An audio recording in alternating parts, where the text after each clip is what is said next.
Welcome to the Side Action Podcast, the sports gambling show that covers everything in the world of sports betting from A through Z.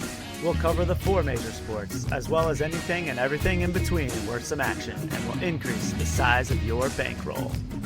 And here we go. All right, we are live. Welcome to the Side Action, episode 21 of season 6. My name is Jim Weglars, aka Wegs. You can follow me at Wegspool on Twitter and on Instagram. And I'm Coop. You can check me on Instagram at Dalton Cooper, on Twitter at Mr. Grumpy Gills. And again, we are the Side Action Pod. We are live on location with a beautiful backdrop. Yep. Are you excited to be here? It's awesome. Welcome to Gulfport. Right. Welcome to Gulfport. We're here. We had a kind of a rainy day yesterday, hence we didn't tape. But we have a beautiful morning here in Gulfport. We had to turn down the Beastie Boys for a couple minutes. Some sabotage. Our guy Kyle was kind of getting us revved up, and then there's a first game of the day over here on Court 1 as we record right now. Yeah, shout out to everybody back home in the snow. It's a nice 67 degrees, nice humidity, like 10 mile an hour winds. So shout out to all the folks braving the elements of the Midwest right now. Yeah, sorry everybody. we left, and I heard there's about 8 inches of snow back there. So oh my God, really? Ohio got somebody three, sent me a 3 to picture. 4. It looked pretty bad, but hey, we'll get back to that eventually, and you guys can tell us what happened. But yeah, so we're here. We have the Gulf behind us here. Gulfport is on the St. Pete side of the Tampa St. Pete area. So this is my third year coming here. It's a nice time. There's a little bar strip here. Our Airbnb is literally like a block away. It's very nice. So, and then you've hit this 2 years now. Yeah, it's my second year here. You can't beat this place, honestly. Yeah. When the weather's nice, you want to play some ball and just have some social life as well. Yeah, Right. You can't beat it. It's very reasonably priced, and it's a retirement community. The happy hour started at like 3. Yeah, $4 beers or $3 beers. Heck yeah. It was $3 Mai Tais yesterday. Oh my God. For some, that was dangerous. Others, we were braving the elements in the rain yesterday. But Oh yeah. today we got a good day, so we're gonna get some games in and Talk some football. Exactly. So I don't know. We could talk about what happened. We did hit Beauty Bar last week. Remember We that? did, yeah. Beauty Bar was a good time. Shout out to Lee. That was just such a good call on the location. Sorry, I don't know why. That was Yeah, it was the Lee fan or Lieutenant Cav's ACL farewell tour. Yeah, farewell tour. I like that better. He's getting something done in a couple weeks, so we had to make sure he got a dance in. Yeah, ladies' night too. Hey, lady oh DJ, my all gosh. female artists too. It was a good time. All female artists for we were there for like 3 hours. It was a lot of fun. Sweating my ass. Somebody was my really God. sweating of the two of us, and I was. You're like, do you want some water? No, I'm good. I was good. I'm hydrated. You're sweating like a champ. Yeah. But, I wasn't lying to you. I was hydrated. and then we got some really frigid temperatures. Got to watch some games. And get into those. But yeah, so we're excited to be here and jumping in live. This is live on location. If we can get this, it's hard to see this screen as we've discussed, so we'll do our best here. Yeah, do you want to start the shed for us this week? Yeah. I feel like you got a pretty good. Honestly, you kind of took my shed. Sorry. I was going to add him to the list, but I apprecited you putting that on there. But I'd love to hear your rant about. Yeah. So who am I taking to the shed? Well, obviously we'll discuss the games. You did quite well this week. One of the situations that I didn't think would happen necessarily was that Green Bay would just score at will on the Dallas defense.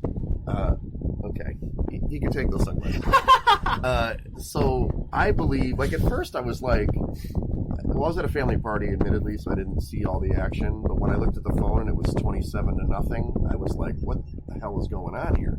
And then I saw a lot of the replays, and even when I saw the third quarter, there were guys running wide open all goddamn day. I'm like, this is a defensive breakdown after defensive breakdown.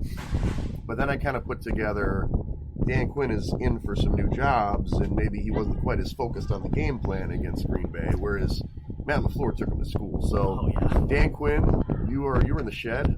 We could probably add Jerry Jones now because he did keep Mike McCarthy, which I cannot believe. I thought for sure they'd fire him, but so let's add Jerry Jones to that. But in the interim, it was Dan Quinn and his terrible defensive game plan. Yeah, and I mean, at the end of the day, too, I'm taking Mike McCarthy because at the end of the day, he's the one that oversees that game plan. He's the one that's supposed to be making sure that everybody's on their P's and Q's, they're ready to play. And I think to your point, I think Dan Quinn might have been Dan Quinn might have been a little busy building his staff for Seattle or maybe a future head coaching job that he's going to take. Yeah, So, I don't know how you hire him after that, but yeah. yeah, no kidding. But yeah, we're gonna start with Mike McCarthy on my end, and then I don't know if you saw this, but after the Steelers lost in Buffalo, there was a reporter that was gonna ask Mike Tomlin a question about his contract, and he walked out halfway through that question. So we're gonna take that reporter to the shed. I can't remember her name. She works for ESPN, so forgive me, but shout out to her. She's in the shed. Obviously, it was a big hit on Twitter.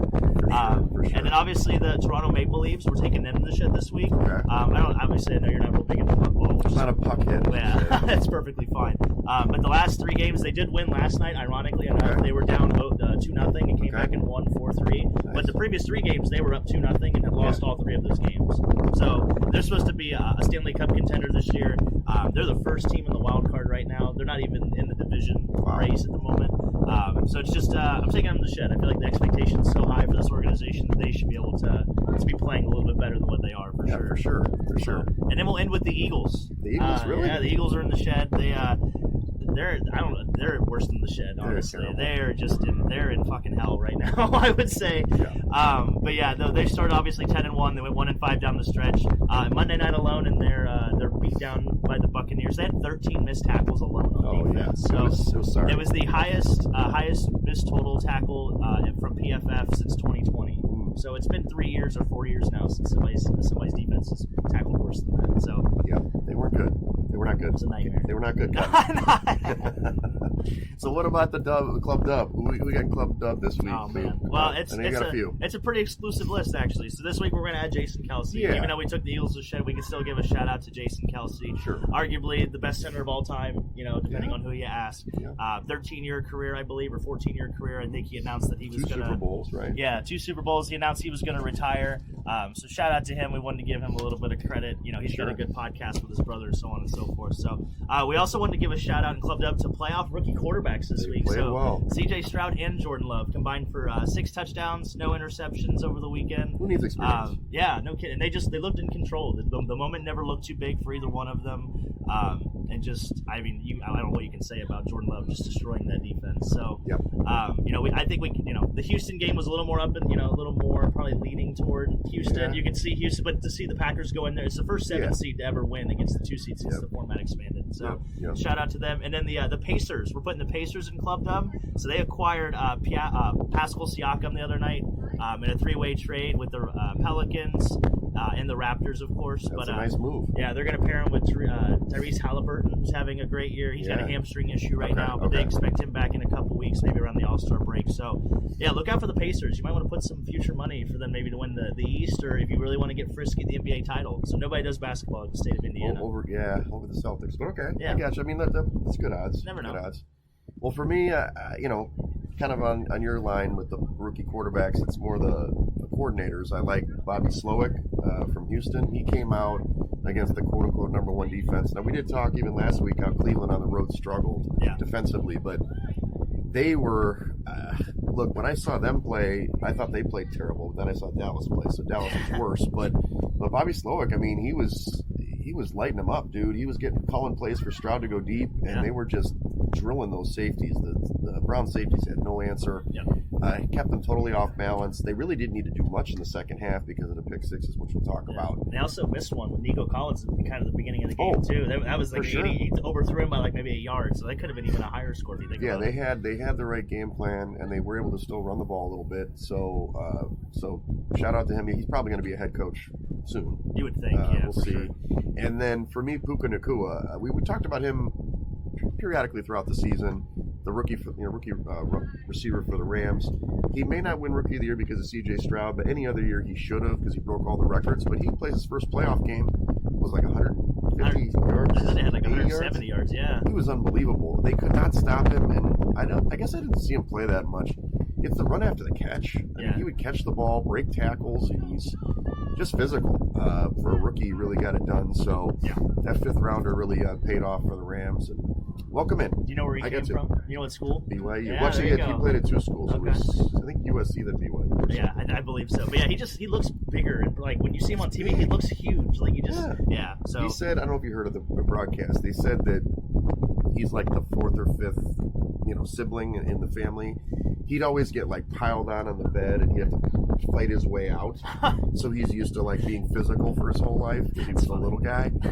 So it paid off. Nakua family, good job. And so yes, we've got. Look at that. Put 2 people in Club Up this week. Be proud. Heck yeah, it's getting a little crowded over there. Yeah, it's good. You're good to get security to keep everybody wrangled in. That's right. Well, let's go over. You had started the stat of the week. You have a stat of the week. Yeah. Here's your stat of the week for you, by the way. So, LeBron James played Wednesday night. And this stat popped up. Do you know what percentage of all-time players that LeBron James has played with in the league? Played with or against? Sorry. Wait, what percentage of all-time players? What percentage of the total league all-time has LeBron played with or against? That's currently in the league, you mean? No, just all-time. I don't know. 35% of the league. Really? Yes, I couldn't believe that. He spanned 20 years, yeah, right? So I just thought that was an incredible stat. I just wanted to add it in there, a little brain buster since we're kind of out of college football. But yeah. I thought you were going to say some sort of stat of the week of how many girls were licking their nipples last night. No, that was technically only a half because I think she hit me like in the middle of my chest. But I don't even know what that. Yeah, what was that game called, by the way?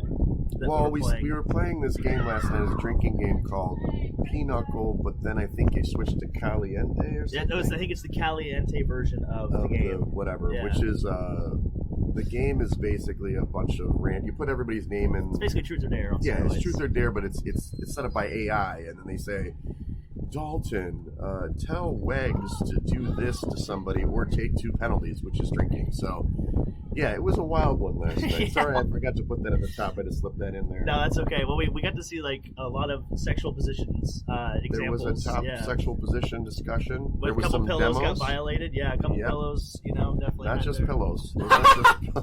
Those aren't pillows, pal. No pillows were harmed in the making of this podcast. All right, sorry for that aside. Let's get to the revision of the wild card weekend, pal. So hey, this was interesting. 5 out of 6 of the home teams won. So the home field advantage that kind of eclipsed over the course of the season, came to fruition in the wild card, except for your team, the Packers there, which is funny. When I heard the stat, I don't know if you heard the stat, that they had won 6. The Jerry's World Open, whenever it opened, the Packers are now 6-0 in Jerry's World. They have more playoff wins in Jerry's World than the so it's almost like a home. Yeah, the Cowboys, especially for Aaron Jones. I'm surprised he didn't make your. Actually, Aaron Rodgers has more wins in that stadium in the playoffs than Dak Prescott does. That's sad. That's pretty terrifying. And then ATS, the Dogs came through. They were 4-2 on the weekend, and then the totals were split though, 3-3. So a little bit that kind of normalized. As we go over the week, we talked about Houston. They kind of lit it up. Nice work on that one. I should have stuck to my whatever. You did a good on that one, but Cleveland, they just didn't have it. And then unfortunately, Joe Flacco in the second half throwing those 2 pick sixes in a matter of 30 seconds. It seemed like it's game time. That did them in 45-14, not even close. And I'm really hoping. I know it's supposed to be a regular season award. That win kind of eclipses Stefanski for D'Amico Ryans for me and on my ticket there. A little selfish. Yeah. Oh, you have D'Amico Ryan coach there? Nice. Yeah, 10-1. I did it the day before they played the Colts in the end of the season. Both him and Steichen were the same. So I kind of basically bet on Houston in the game. Yeah. And thinking, well, that's going to help vault them, and then they won this game, so I'm feeling pretty good about that. Yeah, I mean, they could go into Baltimore and win. They played them earlier this year. You just never know, which I'm sure we'll get into. Yeah. So. And then Kansas City, obviously, they were one of the only favorites that kind of looked good. We kind of talked about, I'm sorry about your Dolph out situation. Their cheeks. But yeah, it never really was close. They had a Tyreek Hill touchdown long, but other than that, it was a 26-7 beatdown. In fact, it should have been 40-7. They just couldn't. They kicked 5 field goals in the game, and you talked about the field goal prop last week. So yeah, good job, Chiefs. They advanced, and they're going to play their first road game, which we'll talk about. And then why don't you go over the Packers? I know you're very excited about it. Oh yeah, just from the jump, I could feel it, the energy just from the television. That it was that there was a lot of nervousness in that Dallas room, and I thought there would be. And I don't know if you remember this, but for the first episode on, I told you that Mike McCarthy was going to cost this team. It wasn't going to be the talent. It wasn't going to be. So But yeah, no, I mean, it was on. Green Bay was the side from the very jump. They've been running the ball. I think Aaron Jones is leading the league in rushing since he's came back in week 17. Mm-hmm. So he's averaging like 110 or 120 on the ground. And if they do that, it's going to make life really easy for Jordan Love. Oh, yeah. Their play action game is amazing. And the other big thing that I didn't talk about last week is that the man-to-man tendencies of the Cowboys, I think, really plays into the strengths of the Packers. Yeah, so, good receivers. Yeah, I mean, there's nobody in the league that's got 4 good corners like they have 5 good receivers. So well, the tight end got involved quite a bit too. Yeah, absolutely. And just like I said, they jumped out from the front. They are the only team in the league that hasn't had a turnover in the first quarter all year as well. Well, they score a lot of first drive touchdowns too. Yeah, they usually get out to a quick start, which I think is really important for young teams. It gets the confidence going. It just gets them into the plays, and it keeps everybody engaged. So, but yeah, I thought also a big coaching mismatch in that game. Yeah. But well, LaFleur is coming. You know, a lot of people thought maybe he wasn't a good coach because he had Rodgers, but he's shown it the last 6 weeks, 8 weeks. You know, yeah, season. You can definitely tell the difference between the Rodgers offense and the actual system that they're running now. It looks more like an offense they're running now as opposed to a guy just kind of making it up on the fly. So that final was 48-32. Low scoring game there. Yeah, really low scoring. I hope he took the under. The Rams. This was the only really good game of the weekend. The Rams went into Detroit. It was Detroit scored on the first 3 drives. I think touchdowns. 21. It was 21-7 or something right away. They looked good. Ben Johnson was like calling a great game, but then something happened. The adjustment at halftime. I give Raheem Morris a lot of credit for the Rams to make the adjustment, and he essentially shut down the offense. So they only scored 3 points in the second half, but you got to give Detroit some credit. They held up inside the red zone. They had 3 big stops inside the red zone to hold to 3 field goals and eventually won this game outright. 24-23. So they didn't cover the number. Detroit get their first win in 32 years. But the Rams, I kind of a missed opportunity there. I thought they had a really good chance to win. Oh no, they definitely. I almost think the Rams were the side. I think they were. I think they definitely. I think the funniest thing to me was watching Aaron Donald get triple teamed basically every play. Time. Yep. And the 2 times they didn't, he literally blew up both of those plays, which I was just like, well, duh. Yep. But no, like you said, great. I mean, it was only a good game really on the weekend. It was only a really competitive game. Yeah, it's tough. I think either team is a good matchup against Tampa Bay, but obviously it's Detroit. So, but yeah, it's tough. I think looking forward, if the Rams have a good draft, they get a couple pieces on defense. Hopefully Higbee, hopefully Higbee gets, comes back from injury. Right. They could be a sneaky team next year for sure. I just think it's the defensive side. I just felt like they didn't have a lot to stop the defense or offense initially. Yeah. Obviously, they made some good scheme adjustments. The offense seems great, especially a healthy Stafford. He played so well. He was making every throw. I think he was concussed too. He got hit. His eyes rolled up. Yeah.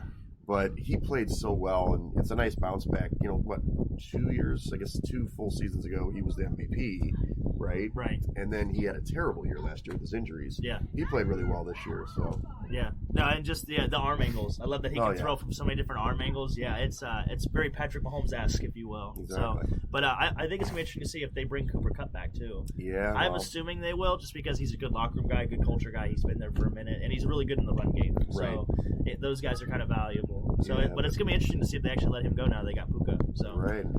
Puka's definitely a number 1 wide receiver. Well, and they've got him on a rookie deal, which is at least 3 or 4 years at that. And I think the 5th rounder still is a 3 to 4 year deal. I think it's 3 years. Super cheap. So, yeah. The Brock Purdy effect. Best contract in the league is Puka Nacua, for sure. Exactly.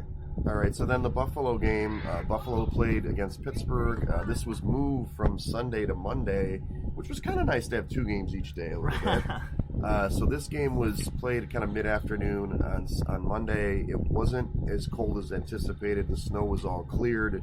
I don't know if you were out there. Well, in the stadium it was. $20 an hour to clear your own seat. I don't know if you heard this. They actually had general admission seating then. Yeah, you could just clear your own seat and be whatever. But that took hours and days to do that. But interesting game. Buffalo came out guns a-blazing, 21-0. They were dominant. In fact, they were going to go up 24-0, but then there was a blocked field goal that was taken down, and then the Steelers finally scored. Which was stupid. That was a stupid decision in the moment. Yeah.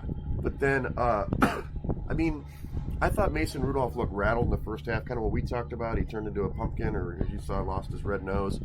But in the second half, there were some injuries on Buffalo's defense. They kind of got it. They got it within a score. It was a lot closer. And they were in jeopardy of maybe not losing the game, but they were kind of choking it away a little bit. And then, a couple more plays, and they made it happen, and they ended up covering the number, 31-17. But I don't know. We'll see as we talk about this week's handicap if those defensive injuries will factor into this week. Yeah, and they caught they got a good matchup, and their run game looks pretty good too. And Josh Allen, between James Cook and Josh Allen, love your James Cook, yeah. Their run game it's getting better, and it's peaking at the right time. Like they finally don't have to rely on Josh Allen to make amazing throws, and he didn't turn the ball over, and that's the key for this team. If he doesn't turn the ball over more often than not, they are going to be. Did you unbeatable. practice your fake slide? Yeah, Kenny Pickett style. I mean, he had that it was funny because I was watching the game. I'm like, oh, he's gonna slide because he got the first, and then he didn't really go down that far. It was just kind of a head and shoulder thing, and then he went for the full 51 yards for a touchdown. That's top end speed too. He pulled away from that defensive back. I was worried he was going to pull a hammy, but he's an athlete. No, that was the punner. Yeah. Oh, yeah. Yeah, that's tough. But they say he's like a 240-pound Mack truck out there, and he's just when he plays like that, he's incredible. He's one of the most fun guys to watch in the league. So we'll see what happens. And then the last game, you mentioned the Eagles went to Tampa, 3-point favorites. I don't know. Tampa came out, great scheme. They were moving the ball. In fact, early I thought they left some points on the table. They kicked some field goals instead of touchdowns. If they could catch it, it'd have been over in the first quarter. Well, yeah, Mike Evans. And then it was 16-3, but then they got a late touchdown for Philly, so it was a reasonable margin, 16-9 at halftime. I'm like, man, is Tampa going to lose this game? They should be winning this game by a lot more. No, never fear. The Eagles' defense sucks, and they couldn't tackle anybody. Had that one big play by the rookie. I can't remember his name. He just went to the house, on the sideline. He ran it up the field. Yeah. Nobody tried to tackle him. But Trey Palmer, that guy was good. And then so they win this game easily, 32-9. I thought that the biggest mismatch was they had no answer for the blitzing defense for Todd Bowles. They had no chance. None. The one time they actually had a good play was Devontae Smith, and they actually brought the tight end in to help block.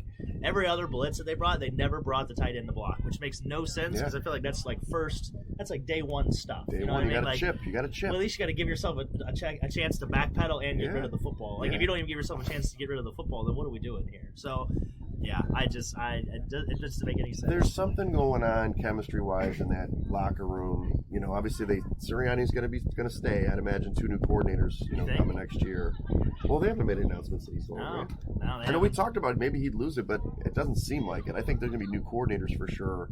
They need younger guys at the secondary. That's for sure. Yeah. Those Bradbury's sucks.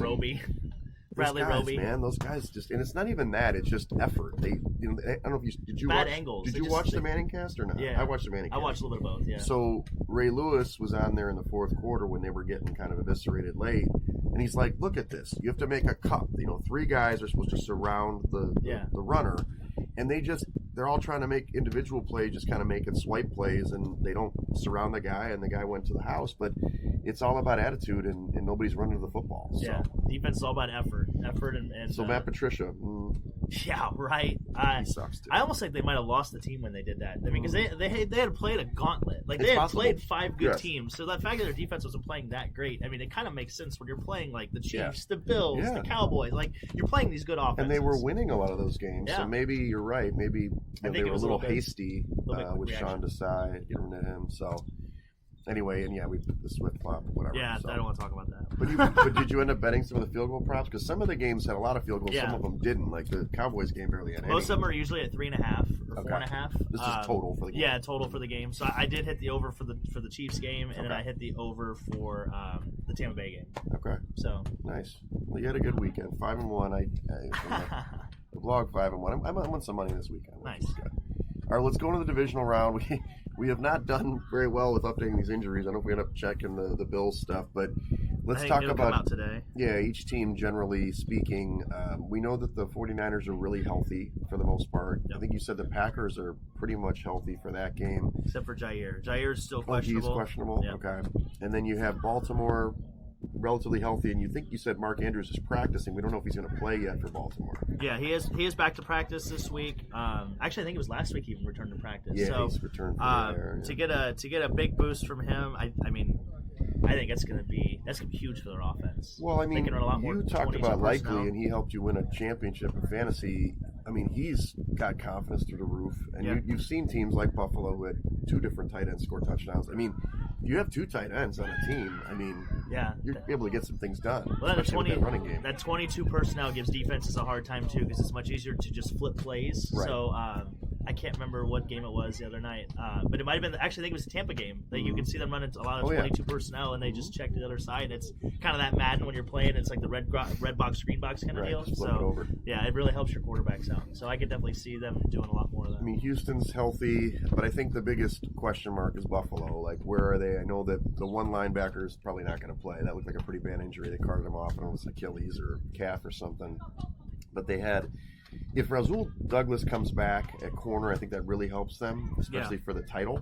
And then, there's another corner that went down. The backup came in and made that interception, but they were picking on him for sure. Oh, yeah. So that's an important matchup. And then I think Detroit, they're pretty healthy. Laporta's playing. He's got a touchdown last week. Yeah, he did. We didn't talk about this in Club Dub, but just rookies in general played really well in the playoffs. There were tons of rookie touchdowns. Nakua, Laporta, obviously talked about the quarterbacks. So it was awesome.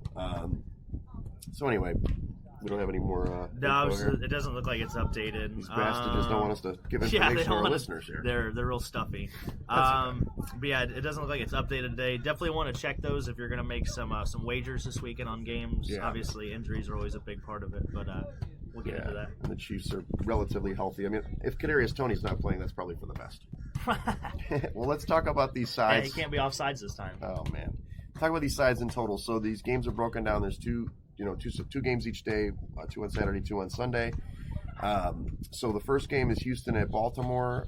This opened as I think it was a 9.5 point open, and now it's kind of fluctuated between 9 and 9.5 the whole week. We've got 45.5. I think that's right. I should check that. No, that's right. So when I look at this initially, look, Baltimore's a great football team. And, all full disclosure, we talked about it. I've got a Baltimore future winning the Super Bowl. I want them to win this game. I think they're going to win this game. A lot of teams coming off the byes do dominate in these situations, but you're leaving that back door open. I just can't, with good conscience, tell you to bet the 10 or 9.5. It's just a big number for me. I think it probably is the right side, but Stroud I think it's a 7-point football game. 7.5. That's just the way I look at it. But I don't really see Houston shocking the world here. They have a decent defense. They stop the run better than most. Right. But I just don't think, unless Lamar, shits himself, I think it's going to be okay for Baltimore in this one. Do you see it differently? No, I see Baltimore covering. I would be comfortable. I'd be comfortable laying the hook. Yeah, even all the way up to the hook. I'd be willing to lay it. I think that 10.5. I think their defense, it's well rested. It's a veteran defense. Yep. And I think they're just going to bring a lot of pressure to CJ Stroud. I don't think they're going to handle it very well. I think it's going to look a lot like Tampa Bay and Philadelphia. Okay.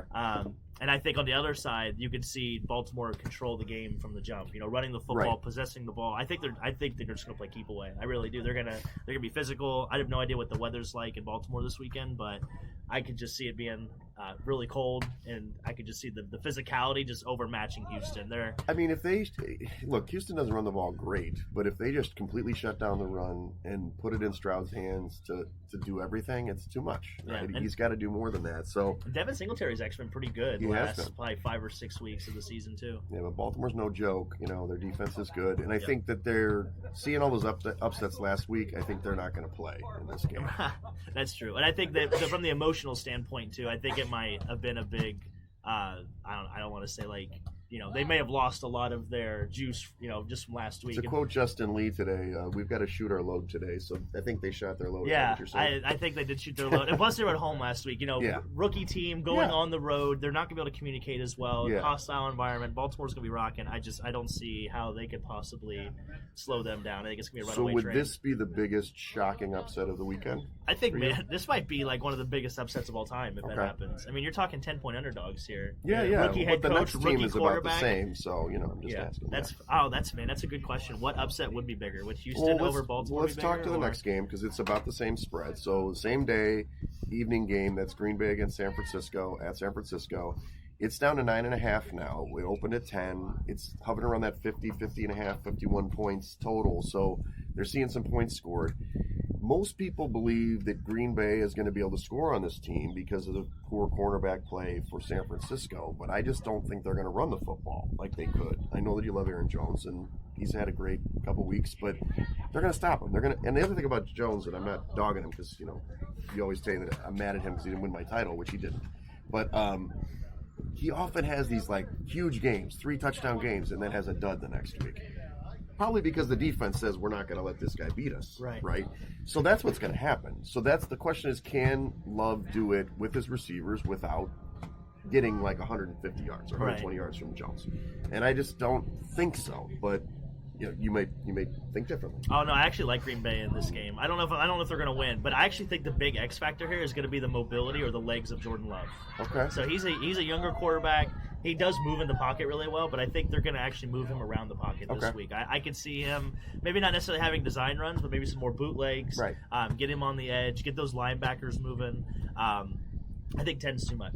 Well, I wrote this in my article. It's too much. The back door is open. Well, all the pressure as well is also on San Francisco. Sure, they're at home. They're favored. Like everybody thinks this team. Everybody says this team is the best team in the league, by far from a personnel standpoint. Ratings and all that. If Green Bay comes out first drive 7-0, I could see the collar getting a little tight in San Francisco. Kyle Shanahan has been known to shit the bed before. So well, the biggest matchup, as we talked about even last week, is Joe Barry. Can Joe Barry, the defensive coordinator, slow down?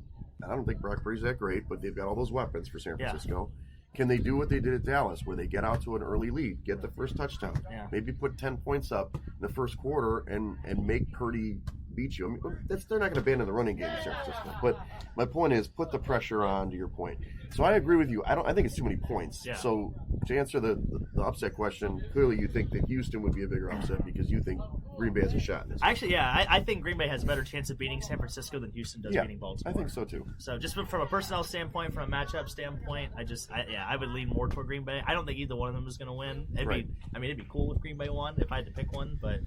Yeah, I mean it's tough. Like, I have mixed feelings as I hate the Packers, but I think that, well, the bottom line is if they do end up winning this game and then they maybe go to Detroit. If they get a little bit of defense, that's kind of crazy, right? Yeah, if they get a little bit of defense, this could be a Super Bowl team. Oh, for sure. Yeah. If their defense could play like we all thought it could. If they had gotten rid of of Joe Barry at the beginning of the year, because I don't think he's a very good coordinator, right?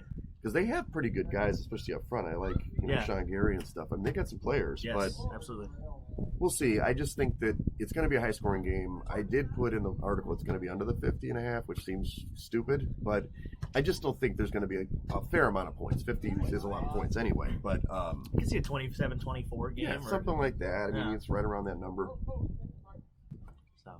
Anyway, let's move to Sunday. Probably a little bit more competitive games, theoretically. Yeah. You've got Tampa, Detroit. Detroit's a 6-point favorite at home, 48.5-point total. Look, to me, I love Detroit. I've got them to win the NFC plus 10-1, which I can hedge next week, which is a great position for me. I'm really happy they won last week. I'm still a little confused. I know that Tampa, and this I'm getting on your board now.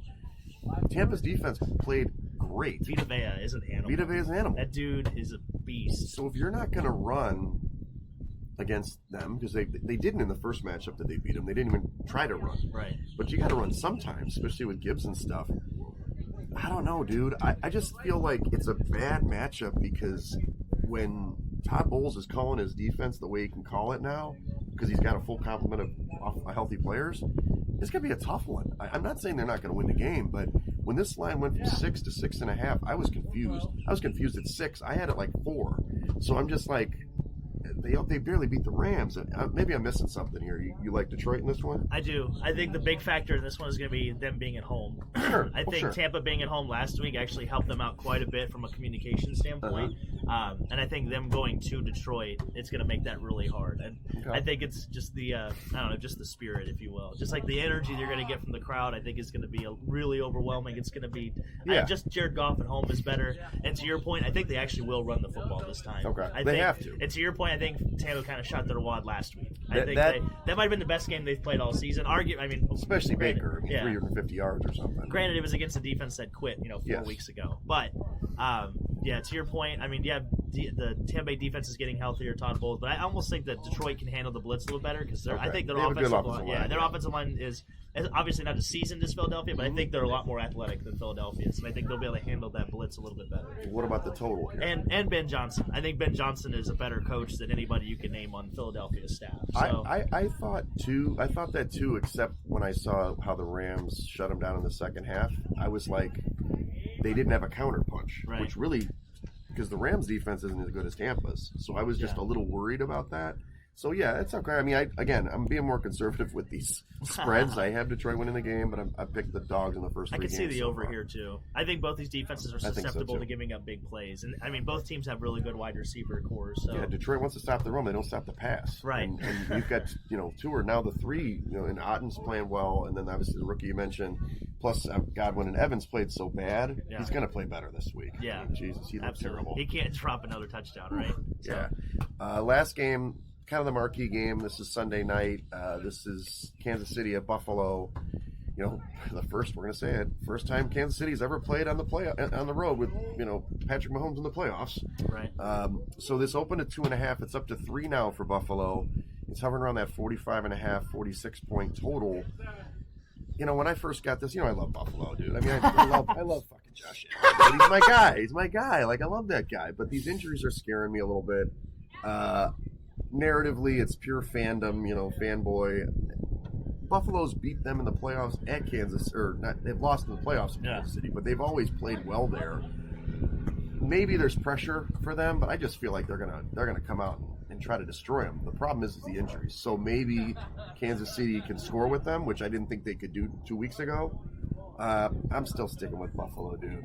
I want them to win, of course, for my future. I've got them as well, but it's giving Patrick Mahomes points on the road.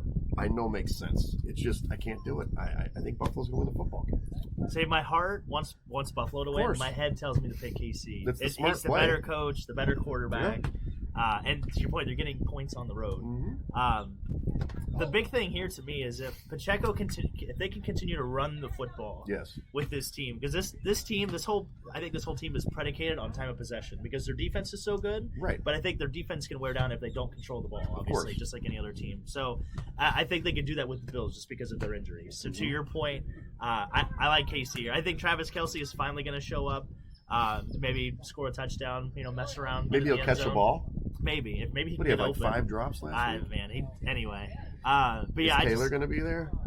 I would hope so, right? I mean, she could brave the cold in KC. She could brave the cold in Buffalo, I would say. So a couple of things that I've looked at this deeply, deeply is that with or without the injuries, Kansas City has 3 playmakers now. That's it, right? Yeah. They've got Rice, obviously Kelce, and Pacheco. Those are 3 guys. Buffalo has more, so it's Shakir's really coming on. Yeah, he played well, and you've got the 2 tight ends there. Yeah. I do think Diz can be taken out. Snead could probably, check him a little bit. And then your guy, Cook, who had a huge game in KC. So he did hit that over rushing prop, too, by the way, last week. Nice work. Nice. The bottom line is they've got to stop Cook right away. Yeah. Both catching the ball and running the ball. And then obviously Josh Allen. I don't know. I hear what you're saying. It's the smart play. It's like the wise guy play. I can't do it, bro. I gotta stay with Buffalo in this one. Yeah, so. I would definitely take KC here. Just better quarterback. That's all. It's all good. Okay, well, these are my quote unquote best bets. We're totally opposite from you, which is great. Buffalo minus now it's 3, I guess, -3, which isn't a great number. And then Tampa plus 6.5. Again, this is a hedge against my ticket for the NFC ticket, but those are my only 2. I don't have too many picks this week. No, and I've got KC plus 2.5. I do like Green Bay in the first half. They're getting 6.5 against San Francisco. I do like that. I'm going to take Detroit -6. I think I think Dan Campbell's got something going there. I think they have that human factor. I feel like I almost feel like they're the most together group in the league. Just when you see their locker room videos and just see the guys talk post game, I feel like they are the most together group in the NFL, and I think that could go a long way. And then I threw a little anytime touchdown score for you, a little trifecta of Cade Otton. This is a parlay. Yeah, it's parlay. We're going to do Cade Otton, George Kittle, and Isaiah Likely. We're going to go the tight end trio this weekend. That's plus 2084. You can check that because obviously if Andrews plays, Likely's odds will probably go up. So you can definitely check that out as we head into Sunday or Saturday because they play Saturday. So those are right. Yeah, they play Saturday, tomorrow. But Yep. Odd will play on Sunday. Okay, good. So, nice. But yeah, that's what I like it. I like the tight ends this weekend. Well, Stanford Steve always says tight ends are always open. Yeah, well, that too. And Green Bay is really bad in the middle of their defense. So their safety play is really bad. That's I would why take those every guys are- George Kittle prop over that you can find in the market. Catches, yards, touchdowns. that's where they throw the football anyway. Yeah. All those crossing routes. It's going to be. I would probably take Purdy passing yards over. I don't know what it is, but I think they're going to throw the ball a lot against this team. But, I almost think that plays in the hands of the Packers if they so? if they throw it a lot. Yeah, absolutely. Well, they'll try to run. They got an all-pro running back. I mean, the best running back in the league. Oh yeah, but he didn't throw the ball to him. I think if they come out, if San Francisco comes out and throws the ball more than they want to run, We're going to have a special guest here. That's Justin Lee back there. The J Crew himself, right here. The guy that's famous for shooting his wad. Look at this guy. Look at this guy. Look at the guy. Look at the abs on this guy. He's been doing rolls in the kayak. He hasn't had a carb since 2004. He hasn't had a carb. He lathers those abs up with Keels in the shower. Oh yeah, baby. Yeah. Oh my gosh. Well, that would be a screenshot right there. Drives the women in Atlanta crazy. So we're here till Sunday. I'm here really early Sunday morning. You're here Sunday afternoon. Sunday afternoon. We've got a beautiful day to play. We're going to get some games in here. Oh yeah. We've got some of the Mafia guys from Chicago here. We've got some other great part of our group. We've got a huge house. What do I mean, 13, 14 people around? 16 maybe? 16? That's 16, I think, is what Justin counted. Some people sleeping together. Thanks, Justin. Maybe no more drinking games tonight. Maybe we'll just go to the karaoke. Yeah, I think we'll buy some Maddie's, karaoke. I assume. I think we should get out to town. St. Pete. St. Pete's Well, an hour we're open away. to your comments for those listening on the live stream. I'm sure that's not Luke right now, which we haven't checked at all. I can see it. Okay, but anyway, yeah. So Luke's on. Hi, Luke. So yeah, but we're signing off here. Follow us at Side Action Pod on Twitter, Side Action Podcast on Instagram. I didn't mention, obviously, on YouTube you should follow us as well. Yeah. And follow me at Wegs on Twitter and on Instagram. I enjoyed the football this weekend, right? Oh And my you can gosh. you can check me out on Coop. You can check me on Instagram at Dalton Cooper, on Twitter at Mr. Grumpy Gills. Again, we are the Side Action Pod. Check us out on Instagram at Side Action Podcast and on Twitter. And enjoy your weekend. Hopefully you're not too snowed in. If you are, we got football this weekend, so it could be worse. And tell us what you think about the shades. I mean, he brought them for a reason. Well, 5 weeks from now we're not going to have football, and it's going to be really sad. So, Yeah. or even 3 weeks or 4 weeks. We won't be able to see a blue sky like this in a while. Yeah. So, but love you guys. That's a wrap for this episode of the Side Action Podcast. We appreciate all of your listens and thank you for joining us. We'll see you all again next week on Thursday for some more hot picks and side action.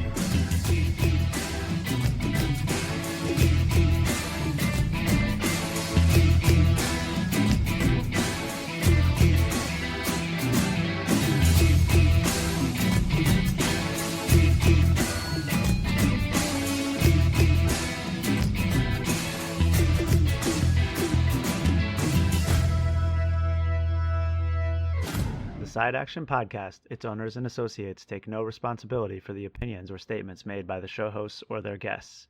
Statements or show topics are not necessarily the beliefs of this podcast, and opinions between talk show hosts may conflict. Individuals following the advice given on the podcast accept their own risk of losses from wagers made, as the Side Action Podcast, its owners, hosts, associates, or guests will not guarantee any advice given. The opinions and advice given on the Side Action Podcast is for entertainment purposes only. Gambling problem? Call 1-800-GAMBLER. Intro and outro and transition music credits. Song titles Jerry 5 and District 4 by Kevin MacLeod at incompetech.org. Licensed under Creative Commons Attribution 3.0. creativecommons.org/licenses/by 3.0.